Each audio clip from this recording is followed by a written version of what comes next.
It's time to have your say. Welcome to the Q&A. What time is it? It's time to ask SCW.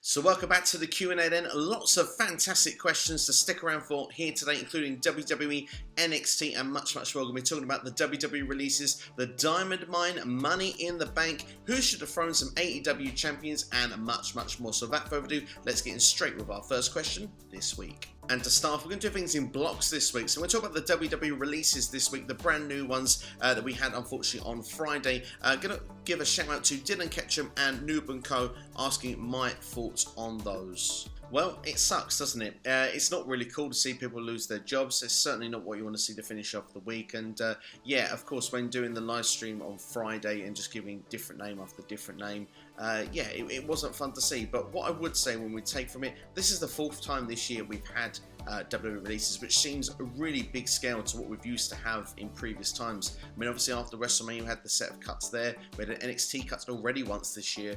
At the start of this month we had Braun Strowman, Aleister Black, Buddy Murphy, Lana, you know, on their Ruby Riott as well, and Santana Garrett. And now we've had this set of NXT releases as well, and that's two set of releases in 1 month. There's loads of ways you can look at it, and I suppose although it's really sad to see people lose their job, you can see that WWE is finally kind of almost given up the idea of stockpiling wrestlers, almost going signing people for the sakes of it, knowing they're not going to push them just so they don't go somewhere else. It's like we're stopping people going from AE to AEW or somewhere else. Probably AEW will be the one they're looking to stop them going to, and it's like you look and say, well, now it's almost to the point of like, well, they're going to have wrestlers that are actually going to push on television. They've only got X amount of people on their roster rather than having completely inflated rosters where they don't have time to push everybody. This might be a better strategy in seeing who do we actually think will work going forward. But when you look and see to what we've got here also, a lot of the people that were released on this one were cruiserweights, and I think that also says something else. 205 Live only has about a few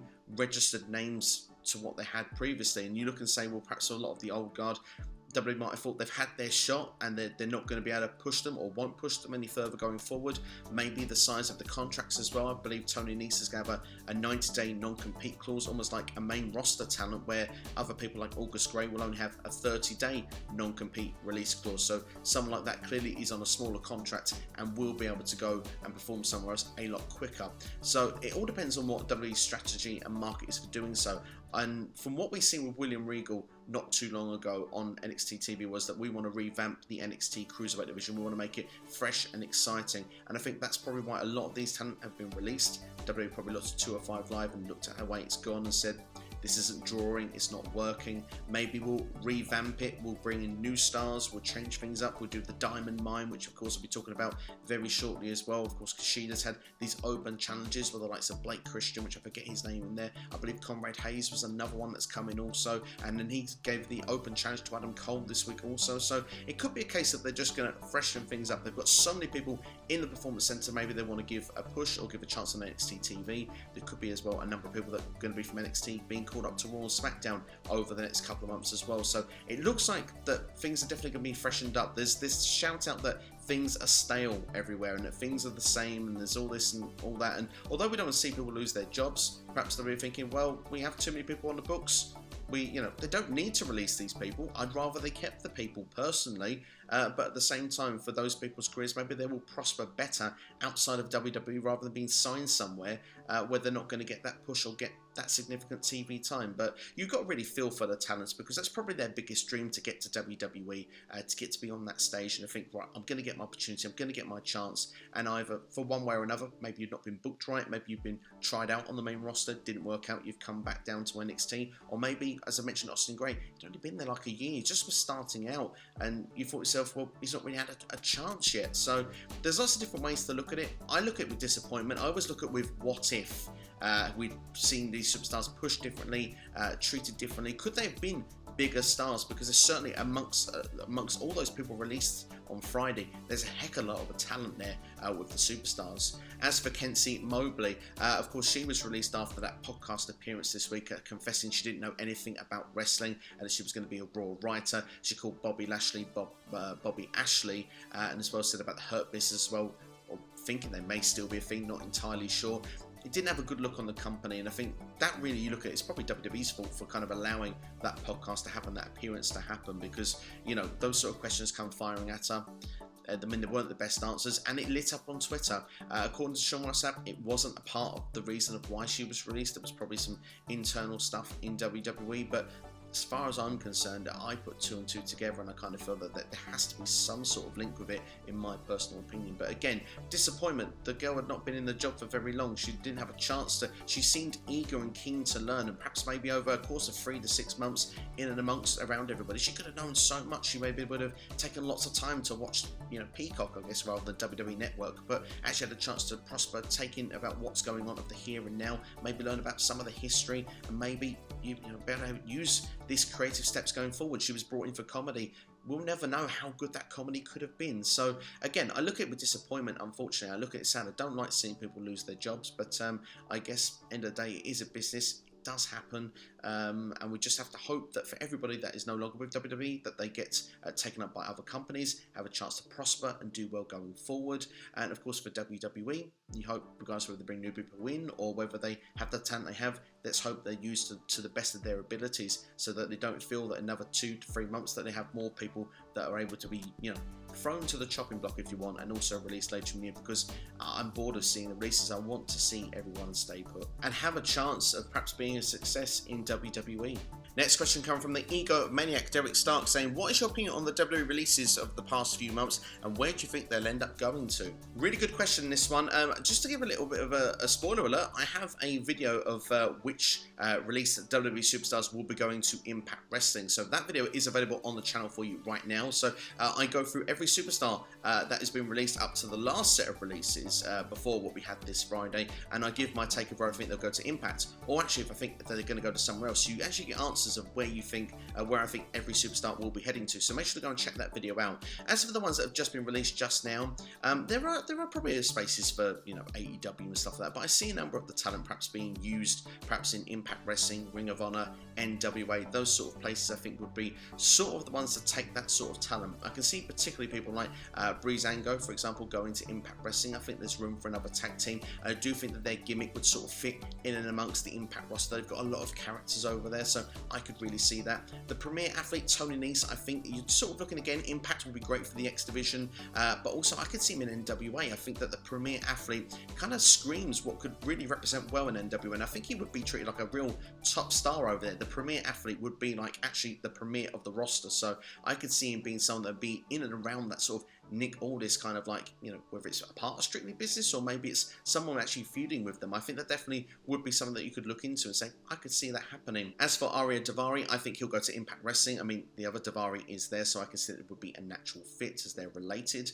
Killian Dane is an interesting one. Why was he never sent to NXT UK? I think that would have been pretty awesome to see. I guess it's probably the fact that Nikki Cross is also in the States, probably didn't want to separate them that far in distance, but at the same time would have loved to have seen Dane have a chance with NXT UK if they couldn't find a spot for him continually in NXT going forward. But for him, where we would go, again, would he be like another ex-member of Sanity? Seeing him go to Impact Wrestling, that's certainly a possibility. I think that Impact will want to strengthen their roster for definite, obviously with Slammiversary coming up, but will other talents come in after? It'll be interesting to see. As for the Bollywood boys and people like that, I can see them in NWA, I'll be honest with you there. So that's my theory on it. It's hard to take on every single superstar right now. Maybe, like I say, Austin Gray, Kurt Stallion. Again, I'll say Ring of Honor just for now, but it'll be interesting to see where they're all going to end up. And like I say, as long as they end up somewhere and have a chance to have success, then yeah, I wish them all the best going forward. If we look back to the release talents from last year, and you see how some of them have got to prosper since. I mean, Deonna Purrazzo, the Good Brothers, you know, there's so many people that have gone out there,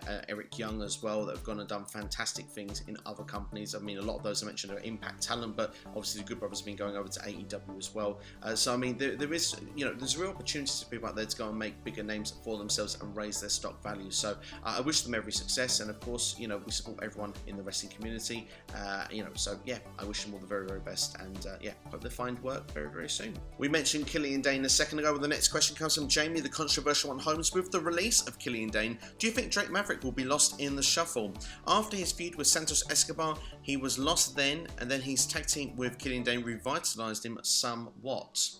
This is a really interesting question because, yeah, I mean, there can be that argument made. I think that there will be a spot made for Drake Maverick, though, in NXT, whether it's, you know, some form of going perhaps back to the Cruiserweight division. Perhaps that's where he was. They're going to revamp that sort of up. Maybe he would have a good spot there because he's got some name value behind it. Maybe he could be a good opponent for someone like a Diamond Mine or Roderick Strong, or perhaps maybe a Kushida. It would be interesting to see. They could perhaps bring him back to 205 Live if they're going to really restructure that and actually have him, you know, as the GM once again. That could be a fun spot for him. He could even be Chief of Staff of William Regal. I think whatever they do with him, I mean, there is a talent there. He's a great, you know, he's a great character. So I hope that he will prosper in NXT and not get lost in the shuffle. There definitely is a lot of things you can do with Drake. It's just which, you know, they'll settle with in NXT. But I hope the best for Drake. I think that he will be okay going forward, and whatever role they'll give him, usually gives 110%. But if I had to guess, I would go with Cruiserweight division, and I really hope they do another Cruiserweight Classic. I think that would be a good idea if they're going to, you know, introduce a lot of new Cruiserweights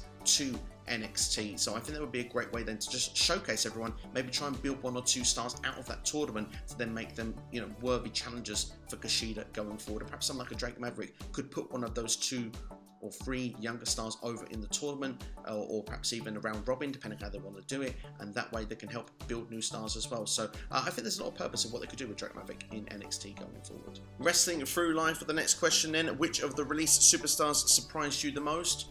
If I'm honest, Breezango surprised me the most. I really thought Tyler Breeze in particular was always going to be safe in WWE as part of Up, Down, Down with Xavier Woods. What am I going to do with GM mode on Thursdays? That's just ridiculous. I'm not going to be able to see that combination. Maybe Tyler Breeze will still be able to be a part of that on Up, Down, Down. Maybe that won't affect anything there, but certainly I've always thought that Breezango, particularly when you look at these releases, you know, the gimmick and sort of things had gone as far as you could on the main roster at the time, but I always felt that they had a place in WWE. I didn't think that they would be, you know, released in, you know, completely. I always enjoyed the fashion films. I always enjoyed their, you know, the weird comedy. I didn't have them as like the top guys, but certainly I thought that they could have been used a bit better. But unfortunately, they have been released, and yeah, that was probably the biggest surprise to me of the lot. At Brit Wrestling PC, of our next question now. With all the current releases, do you think NXT is at risk of closure?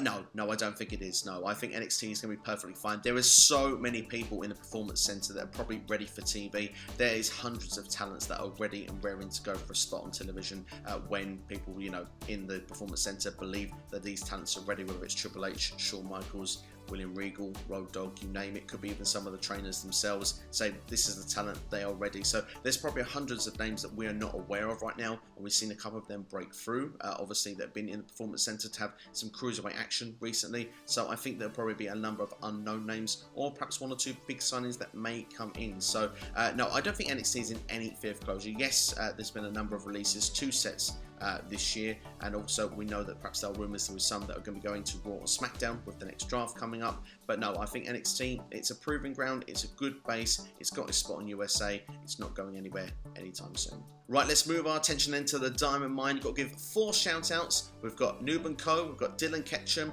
we've got FAF Wrestling, and official TNT 2K asking what my thoughts are of the debut of the Diamond Mine. I must admit, I did enjoy it. I thought it was definitely an exciting way to finish off the show, of course, with the Diamond Mine actually debuting. It wasn't what I expected, though, I'm going to be honest with you. Roderick Strong leading this group, which I think has its pros and its cons. I think it can lead into storylines that I want as well, even though I think in the short term it may drag him away from that also. It almost feels like that Roderick Strong is kind of almost forgotten about the UE and perhaps will leave them to do their own battles. But I kind of feel as well that Roderick Strong, he quit NXT because of the fact that he wasn't a part of this group. He felt like he was part of a family that had broken up, and it broke his heart. So he's gone out and found his own family. So I kind of like that idea of it and that prospect, because although he's now going to focus on getting the Cruiserweight Championship and doing things for himself, he may, in time, go and attack the likes of Kyle O'Reilly, Adam Cole, perhaps even Bobby Fish as well, and we still might get the Fatal 4-Way that I really want to see from the Undisputed Era. I want to see that Fatal 4-Way match somewhere down the line. But I did expect it to be Parker Bordeaux. I expected potentially, Gabriel Stevenson, Rick Steiner's son, I thought potentially could have been in amongst this. So there was lots of rumours of people that they thought it could be. This was completely outside the box of what I was expecting. But what I will say is, even though I was expecting, really hoping Parker Bordeaux would be making his debut, I am willing to give this a chance. We've just had a debut. It was shocking. It was well kept as a secret. So let's see where it goes. I think definitely it's early doors. And I think if booked correctly, which I mean, I have much more faith in NXT's booking, this can be really, really exciting. So I'm looking forward to explanations. I'm looking forward to seeing where it's going to go. The only other minor thing that I'm quite sad about is that Marina Shafir has been released as well in the latest cuts. And I thought perhaps she would have been a great fit for this Diamond Mine stable, as it seemed MMA based. And that actually made a good fit for why Roderick Strong also would be the leader of this group. So let's see where it goes. It'll be interesting to see this week on NXT what goes on next with the Diamond Mine. Wrestling by Waldridge now. Our next question is now here on AskSCW. And now that Diamond Mine has been revealed, where do you think Tessa Blanchard will end up? And how far away do you think that Becky Lynch's return is? And which brand will she go to?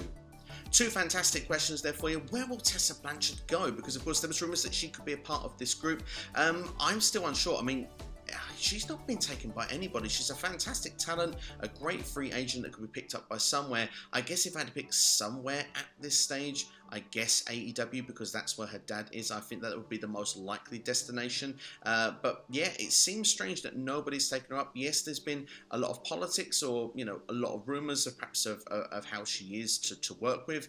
I don't know that personally, so I can't make comment on that. What I can say is that she's fantastic in ring, she's brilliant at what she does, and she would be an asset to any company that would have her. But we'll move on to Becky Lynch, and yeah, I don't think it's too far away. I think that she will compete at SummerSlam this year, but of course it will come down to when Becky Lynch wants to come back. That's probably the key here. It's not going to be when WWE wants it. If they wanted her, I'm sure they've had her yesterday. I'm pretty sure of that. So it all comes down to when she'll be back and when she wants to come back. But I will predict that she'll be having a match at SummerSlam this year. And which brand will she go to? Well, I think it's going to determine a little bit with Seth Rollins, wherever the Messiah will be. Because if he stays on SmackDown, I think now that we're going to go back on the road, they're not going to want to split the couples up. I could see SmackDown being the place. And of course, it would freshen things up for Becky because she's been on Raw for quite a while now, so it'd be nice to see her on SmackDown. But if you look at which division needs her more right now, Raw is in desperate need of Becky Lynch, and you could turn around and say as well that it would definitely freshen up that Raw Women's division. It's the title she never lost as well, so in storyline terms it would make sense for her to go back and try and win that back. It also makes me believe, and I'll give a very early prediction, I think Seth Rollins will move to Raw in the draft. So yeah, for that reason I'm going to say that Becky Lynch will return and she will go to Raw and probably compete for the Raw Women's Championship almost immediately. Let's go back to Noob and Co next then for the other two questions this week. What are your thoughts on Nikki Cross' new superhero persona, and what will WWE do with Asuka if live crowds comes back?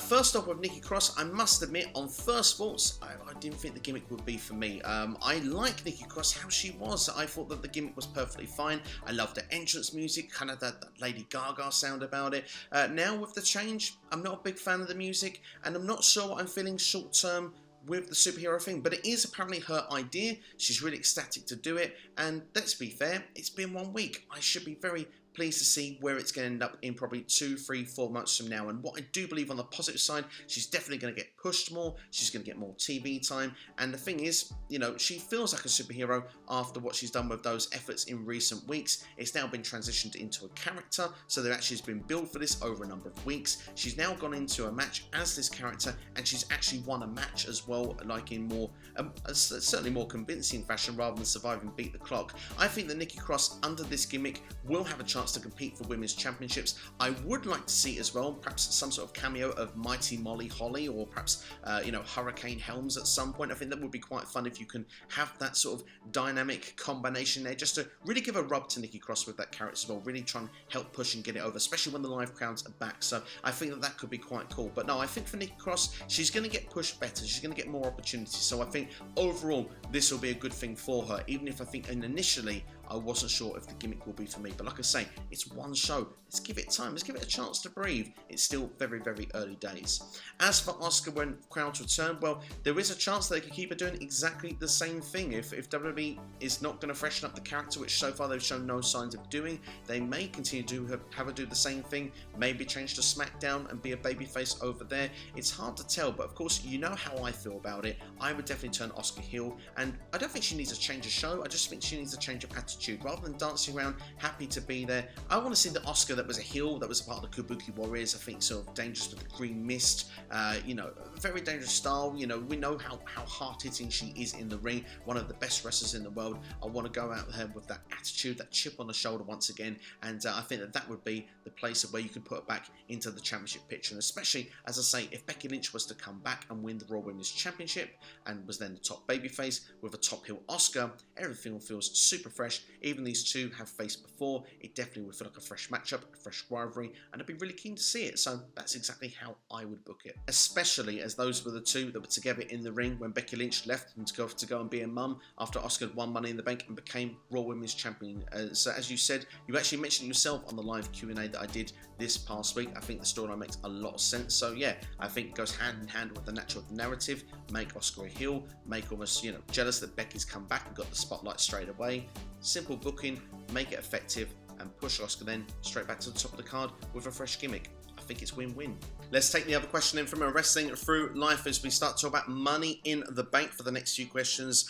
Who else would you add to both Money in the Bank matches? Yeah, so let's look then. Who's in the Money in the Bank matches this year? We've got 4 currently in the men's. We've got Ricochet, we've got John Morrison, and we've got Riddle from Raw. From SmackDown, we've got Big E. We know we've got 2 more qualifying matches that will be taking place this week for sure, not coming TV, one on Raw. They've got that last chance triple threat match, which looks an awesome triple threat match with Randy Orton, AJ Styles, and Drew McIntyre. I do wonder why you get a second chance when there's so many other people on the roster. You know, we could have given someone else an opportunity to get him this opportunity in the Money in the Bank ladder match. No wonder people like Jinder Mahal, Jeff Hardy, and Cedric Alexander are upset at this particular moment. But that leads to a bit of interesting proposition of who would fill that Raw spot. I kind of feel with the dynamic of things, I kind of want Drew McIntyre in the position to win Money in the Bank because it feels like that's the way he could get a championship match. You know, we could kind of bend the rules if you want with getting a championship opportunity. But at the same time, I think the connection with Randy Orton and Riddle in that match could tell a heck of a story as well. So I kind of almost want to see Randy Orton win this. AJ Styles doesn't need it as far as I'm concerned. Him and Omos, I believe, will go on to take on the Viking Raiders either on the kickoff of this pay-per-view or perhaps in the early undercard of the pay-per-view. So I don't see AJ Styles winning it, although AJ Styles is my favourite wrestler, and I do hope he has a WWE Championship run at some point one more time before he actually finishes his career. But if I had to pick, I would say Randy Orton. Then on the Raw side, on SmackDown, we've got a last man standing match. Who said we need a last man standing to qualify? Kevin Owens versus Sami Zayn. I believe Kevin Owens is supposed to be actually having a bit of an injury for storyline purposes after Hell in a Cell. So for me, looking at this, I would say Sami Zayn would make most sense to go in this match. I have said for the longest time in all videos leading up to this, I want Kevin Owens to win Money in the Bank. I think that would make a lot of sense. But at the same time, I don't see it happening. I think they've got a different idea and direction for the character. So even though Sami Zayn is unhappy that he has to go through this method to qualify, I think Sami Zayn somehow may just squeak through. And I think, like I said, the conspiracy theory, that kind of idea with Money in the Bank, I think would be a lot of fun as a storyline. So when you look at it, if Kevin Owens isn't going to be winning the championship, I think I prefer Sami Zayn in this spot. I think we're going to have a lot more fun with the narrative going into Money in the Bank. As for 2 other people that can go in for that, then I think Cesaro makes a lot of sense because, well, Swiss Superman would feel like a favourite to a lot of people. People would want him to win it. You know, along with perhaps sort of superstars like Big E as well. I think those two are probably seen as the most probably likely to win a top championship in WWE at some point further down the line if you were to talk to a lot of people. So if you were to talk to me as well, that's probably 2 names I would give. But the last name I'd give you would be Jimmy Uso, because I think with the dynamic that's going on with him and Roman Reigns, Jey Uso is still not around. When I did the video a couple of months ago and I thought Money in the Bank would be earlier in the year, I said that Jey Uso being in that would be great to mess with Roman's head. Well, Jey's kind of on side with things at the moment. Jimmy is the one with the conflict going on, trying to get on each other's page. But if Jimmy Uso was to win Money in the Bank, that'd be very interesting for storyline dynamics with Roman Reigns. It would just wind him up each and every week, and I think it'd be fascinating to watch. So I think definitely Jimmy Uso needs to be in Money in the Bank this year. As for the women, so where are we at the moment? We've got superhero Nikki Cross and we've got Alexa Bliss in there. We have Naomi and Asuka. Carmella was just announced on SmackDown. Liv Morgan won a match, so she should be added in my opinion. So we've got 2 more spots to fill. With Bayley beating Bianca Belair, I suppose we perhaps will see that match as a rematch, so I guess that rules Bayley out of that position. Do we put one of the women's tag team champions in that position? Perhaps Natalya could work pretty well, or maybe Tamina could get her chance because of the fact that, well, people have been getting behind Tamina as of late, so maybe Tamina would be one to fill that spot. The last name that could go there, I mean, Mia Yim hasn't been brought to TV yet, and she would be someone that could fill the spot very, very well. SmackDown is lacking the numbers when it comes to the women's roster side of things, so this is why you can't really even have qualifying matches on the SmackDown side. But perhaps a return in Sasha Banks would make a lot of sense in a way, because yes, you can go straight after and try and get a championship rematch, go straight after Bianca Belair, but if she comes back on that go home show, there's still a spot to fill. She could come in, win it, and challenge for things at SummerSlam. So I don't know how they're going to do it. I don't know what way around it will go, but certainly could be interesting. So those are probably one of 2 or 3 names that we could throw in as those last couple of spots for the women. Austin Whitley with our next question now, keeping things Money in the Bank themed. It might be a little bit early, but my early pick for Money in the Bank is Big E. If he wins, which champion would you have him cash in on? Great question, Austin, and I've got to say I am on your side here. I'm in 100% agreement. Right now, my early pick for Money in the Bank this year is Big E, and my reasoning for it, which I'm sure you may feel the same, is that Big E is just ready for this opportunity. And I actually think, yes, we're getting a lot of rematches right now, but I tell you what, one qualifying match that made a lot of sense, Big E got his win back over Apollo Crews finally. Hopefully these 2 now can go completely different directions. We've seen now that Big E can beat the IC champion, not need to go back, because he's got his eyes on a bigger prize now. He's going for the Money in the Bank contract to win himself one of the top championships. When you look at the storylines narrative of Monday Night Raw as well, with Bobby Lashley and Kofi Kingston, this is perfect. If Lashley can annihilate Kofi Kingston when the draft takes place, or even beforehand, Big E can try and cash in and try and win the championship from Lashley. So that's what exactly I would do. Big E needs to go back to Monday Night Raw, in my opinion, to go and join the New Day, to join Kofi and Xavier. Not necessarily as the trio again. Big E can still do his own thing. He could be, representing for the group as the champion, just like Kofi did back when Kofi was champion a couple of years ago. So that's what I would like to see. I think it's the right time. That would be the right place. Unfortunately, I just don't see Roman dropping that championship anytime soon. As much as it's a match that I think could have done a lot of good for Big E, I think we're running out of time now going towards the draft. So let's just strictly keep it Big E versus Lashley, in my opinion. Going back then to the other questions from FAF Wrestling, who would you have win the Money in the Bank this year? Well, obviously for the men's side, I've already said Big E, but I'll give mine for the women's in a second. And who would you have dethrone the Young Bucks for the AEW Tag Team Championships? 2 fantastic questions then. As for the women then for Money in the Bank, well, Nikki Cross does make the most sense currently looking on the Raw side with this new gimmick, with the superhero climbing up the ladder as well. I mean, superheroes can fly, can't they? So I think superhero Nikki has got a realistic chance here of winning Money in the Bank this year. The only way I'd see something different is if on SmackDown, for example, Sasha Banks does come in last minute and then goes for the briefcase. You could see some sort of, I don't know, mind control gimmicks going on for Alexa Bliss to give her the briefcase, but personally, I would steer clear from that. Right now, for me, Nikki Cross would be the choice, and as I said in the previous question, Big E would be my choice right now for the men's Money in the Bank briefcase. I just think it makes the most logical sense to get him to that next level. But then as for the Young Bucks, which tag team should do it? It's really hard to say right now, because it just feels that the Bucks, they're on a different level to a lot of the other tag teams. But if you give me my choice of who I wanted, I would like it to be Proud and Powerful. I think Santana Ortiz are really starting to come into the run now in AEW, and I think they've had some fantastic matches previously. You look at with the Best Friends last year with the Parking Lot Brawl.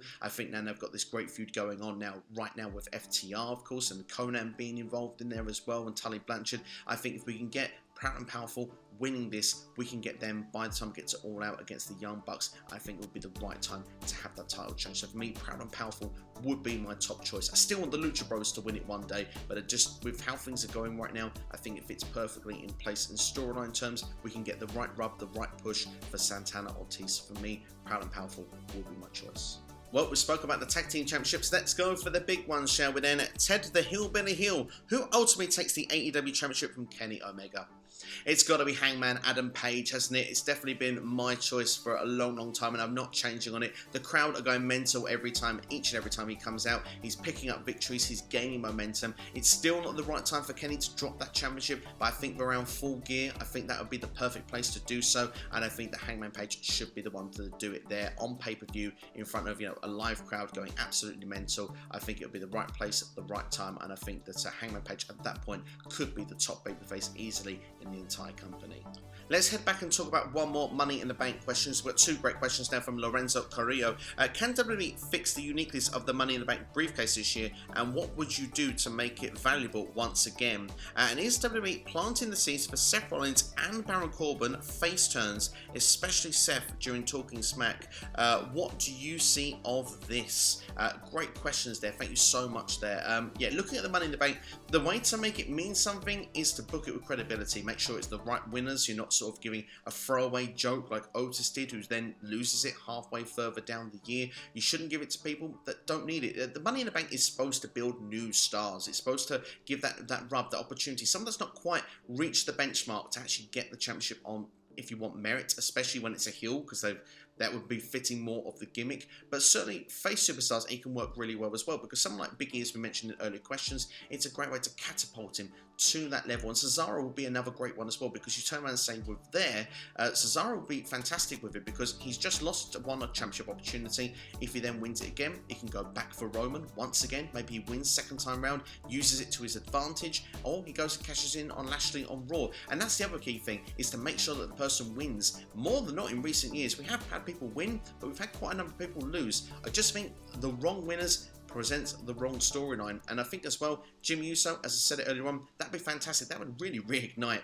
the Money in the Bank. Having that dynamic with Roman Reigns, I think would be awesome to see. So I really want to see Jimmy Uso added to this Money in the Bank ladder match. I think it would be awesome to see. As for the babyface turns, well, let's talk about King Corbin first, or Baron Corbin, I should say. You'd be forgiven for thinking he's a babyface of late, right? I mean, the way that Boogs and Nakamura have treated him in storyline, yeah, he's been like the babyface for weeks now. He's had that literally stolen from him, the crown.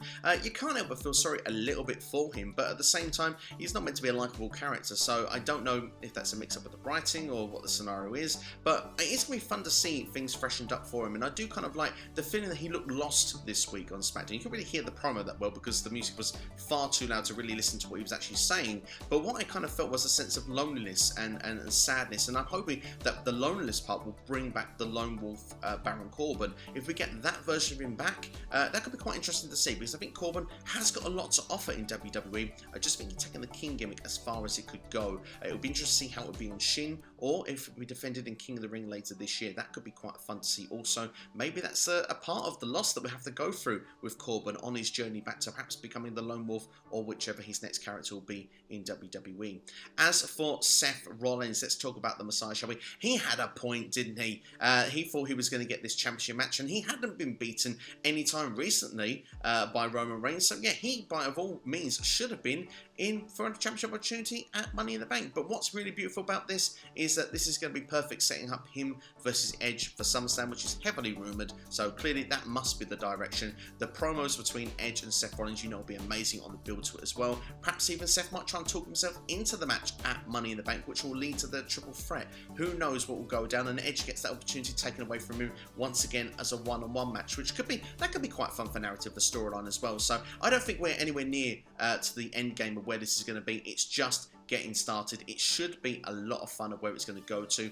As for Seth being the babyface though, it's hard to know at this point what will be, but what I would say is at an early stage, Seth has got a point. So for me, I would like to see Seth go back to being babyface. Not that I have a problem with his heel work, it's just I think that it would be good to freshen things up for him right now. He's gone with the Messiah gimmicks and stuff like that. Those things have gone to the past. The suits have been quite fun with the Vision, and I must admit I'm starting to warm to the laugh a little bit, but at the same time I would try and say that I think the babyface Seth Rollins, we're crying for one of those sort of top babyfaces right now in WWE. We've got a lot of heels. Whatever brand Seth will be on come when it goes past SummerSlam, whether it's Raw or SmackDown, I think we could do with him being a babyface, because he could be one of the top guys on whichever brand he's on. Right now he's kind of that upper mid card. We need him a level up in my opinion, so a babyface turn would make a lot of sense. Next question coming from DWE. Do you think Edge will somehow tie in with the Cena match plan for Roman down the line? And could you see Seth getting involved some way? For me, Seth should cost Edge the match at Money in the Bank, and we get to heel Seth and Roman to take on Cena and Edge in what could be a massive main event on SmackDown. That's a really good shout there. I mean, it's not something that I've thought of personally, and I must admit, if I was given the choice, I think I'd prefer the two singles matches. But I like this idea of almost like the Royal Rumble 2018. It's kind of like the now against the then. It's kind of like, you kind of passing the torch from two legends to going and giving that rub further to Seth Rollins and Roman Reigns. The only question I would say is, yes, it's a big money match, but they already have those sort of rubs already, but it can't hurt to get more, can it? I mean, that's what Edge and John Cena should be doing at this stage. They should be putting over the guys that will be the future of the company. So whether it was done in a tag team format or singles format, I'd be all for it. If it was my choice to say, I think I would prefer the singles matches, but definitely I love this idea, and I think it could be used. It's definitely pay-per-view level as well. It's SummerSlam level also. I wouldn't even rule out the Fatal 4-Way idea. I think that could be quite fun also. I think you're right with Seth costing Edge the match at Money in the Bank. Should Seth not be in it, I think that would be a great narrative anyway. So yeah, I like a lot of these ideas. So yeah, I'm really getting some hype for SummerSlam. I must admit, I'm a bit lackluster with the current product, but what's going on here, what we know is potentially to come, I think it's very exciting. WWE are going to push SummerSlam as the biggest show of the year. It's going to be this year's WrestleMania, and I'm getting that buzz, I'm getting that feeling already. So that's really cool to see, and ideas like this really does give that inspiration. So no, thanks for the question, awesome stuff. Next question comes from my good friend Mr. 1925. With the rumor being that Roman is turning babyface before the end of the year, do you think that is a big mistake? I was never a fan of the previous babyface work, and since turning heel, I have enjoyed every minute. Should we be worried about this proposed move? Well, rumours are rumours, aren't they? But yes, that has been a rumour in the rumour mill, and I must admit, I'm on your side when it comes to this because of, well, my age demographic. The Roman Reigns babyface run that we had previously, it's more marketed for a younger audience. So I can imagine the younger audience of WWE probably can't wait to have that Roman Reigns back. They probably are not used to seeing this Roman that we're seeing and that we're loving, and probably think, oh no, we hate this. This isn't what we want. We want that old Roman back. The key here is how WWE utilises. If we go back to the old Roman Reigns that we had before, it's going to be bland, it's going to be vanilla, it's not going to be for a lot of fans, and a lot of people will turn on it again, and probably, sadly, will turn on Reigns in the process. This Roman Reigns, like you said, the tribal chief, the head of the table, the stuff we've been watching it's been mesmerising. It's the best thing in wrestling. There's no question marks of anywhere else. Roman Reigns has had the best consistent year of any superstar anywhere in the world for a long, long time. Not just in ring with the matches because of the stories presented with them, but creatively as well. It's just been so fun to watch. But the thing is that if you can take some of that character and you look perhaps to the previous people that were squeaky clean baby faces, if you want, didn't work out, you turned them heel, and then eventually went on to become top baby faces in the company, which of course Roman would do so. Let's look at The Rock, when he did that Rocky Maivia, of course, went then to become the Rock of the Nation of Domination, went on to become almost a baby face for a short term to go to corporate Rock, and when they were ready, it was the full-on The Rock laying the smackdown, top baby face in the company. Steve Austin as well, a top heel as Stone Cold Steve Austin. Richard was the ringmaster when he came in. It wasn't a baby face, but still had that sort of, big run as a heel. Fantastic work as a heel. When the right moment was there, it was triggered, got the top babyface in the company. If you can take what we've got of Roman Reigns now and turn that into a badass top babyface as well, with that bit of edge to him also, I think that Roman Reigns could really prosper as a top babyface, and at that point then you can start building top healers. The key with Roman right now for me is that he shouldn't turn babyface whilst champion. He needs to drop the championship before that babyface run can happen. So for me personally, right now, I would like to see a new top babyface star made out of Roman Reigns, and then if he eventually then gets a point where someone turns on him or something happens where we can turn Roman face and someone gets that big heel push, that's when we can really prosper using Roman Reigns to make stars for baby faces and for heels elsewhere in the company. Because right now, Roman is on a level all on his own. It's for people to reach up and get to his level. But of course, with the booking strategy, it would be most wise of WWE, yes, protecting Roman at all costs, but trying to actually make some other stars in and around him, because that's how you get your handful of top main event superstars in the company. And obviously, just as one other sort of side touch also, with Roman, being a top babyface, it will be a lot more marketable as well, because Roman right now, like I say, is carrying the company so well on the shoulders. If you get it where it markets that well as a top babyface, you can perhaps even get Roman into, well, the mainstream media, stuff like that, which is always great for publicity for WWE. So I see a lot of positives in this, but I'm not ready for it yet. I think that's where I would stand on it. Roman needs to drop the championship first, and as far as I'm concerned, he shouldn't drop that championship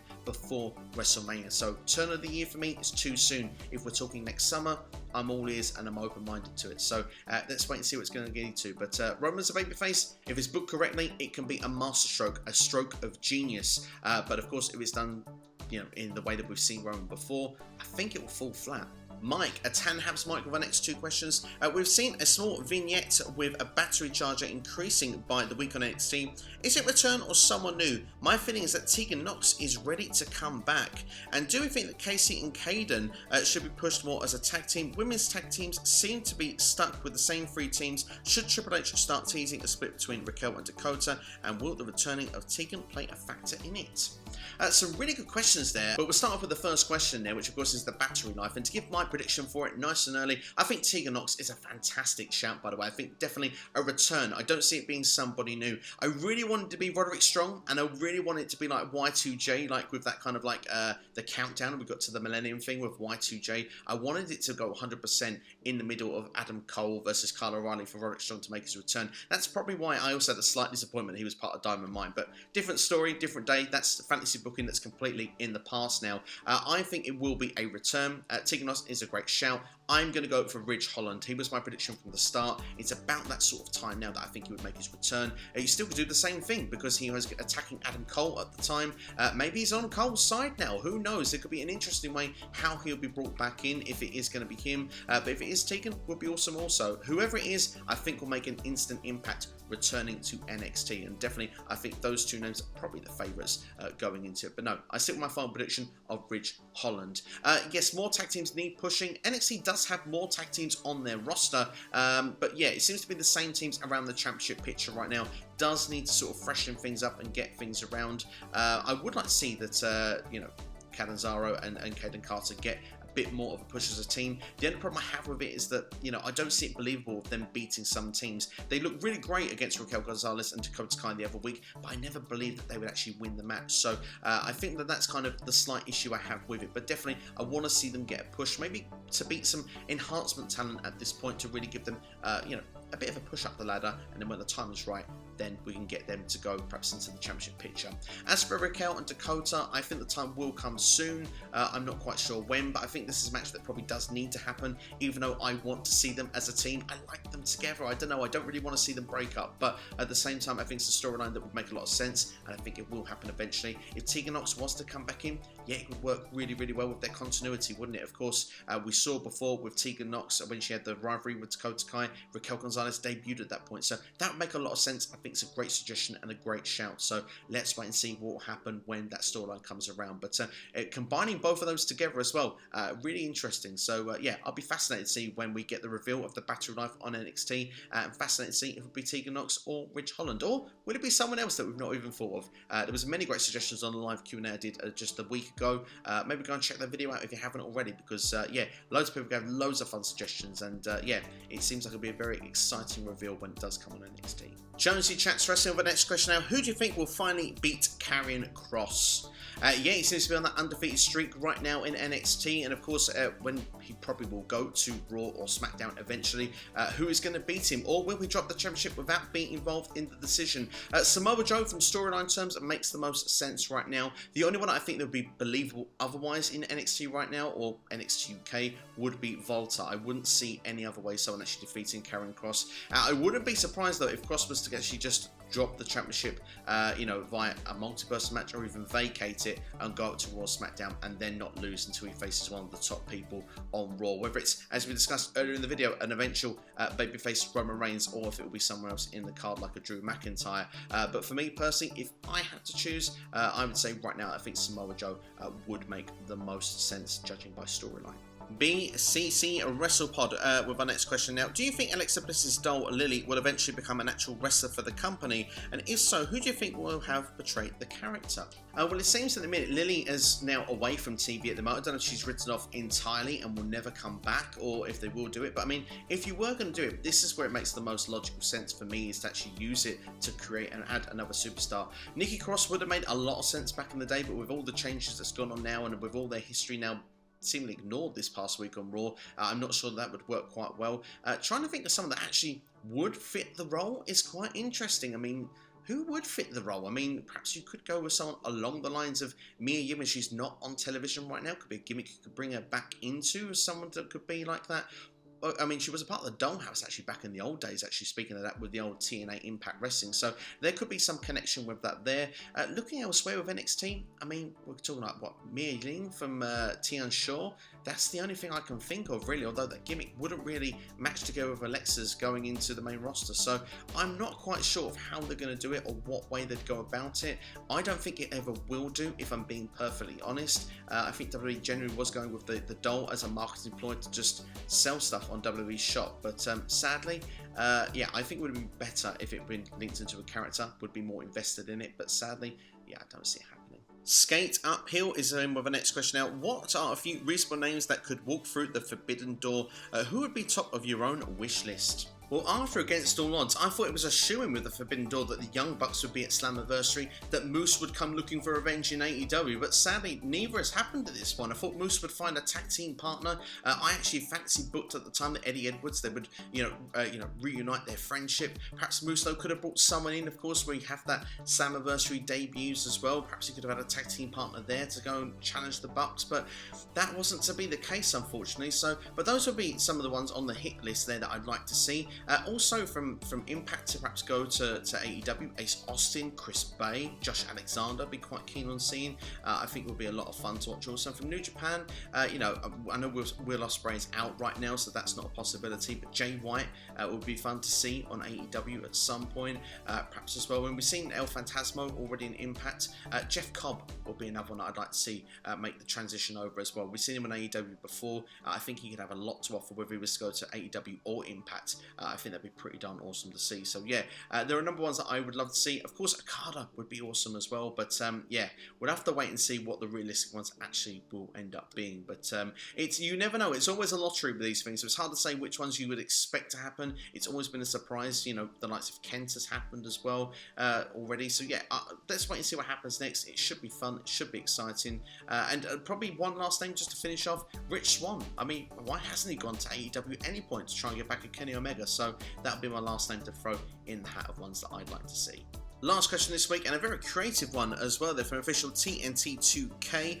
Says, if WWE was going to repackage Ricochet into a major player for the company, would you be interested in Ricochet heel turn? And if so, would a Ricochet and Rock partnership, same as Darby Allin and Sting has in AEW, could it work for Ricochet? Have Ricochet as the heel like The Rock was when he was in the Nation back in WWF, the World Wrestling Federation. I like it. It's creative. It's something different, isn't it? I would have liked to see Ricochet with a heel turn in WWE. I think it would give him some edge. It would give him some personality. I think that it would have been a good opportunity even when the Hurt Business was around. I think Ricochet would have been a good fit for that. But I've seen Ricochet as a heel before with New Japan, and I thought it was quite interesting at that point. So yeah, I mean, the thing is, to have that sort of mentorship would work really, really well.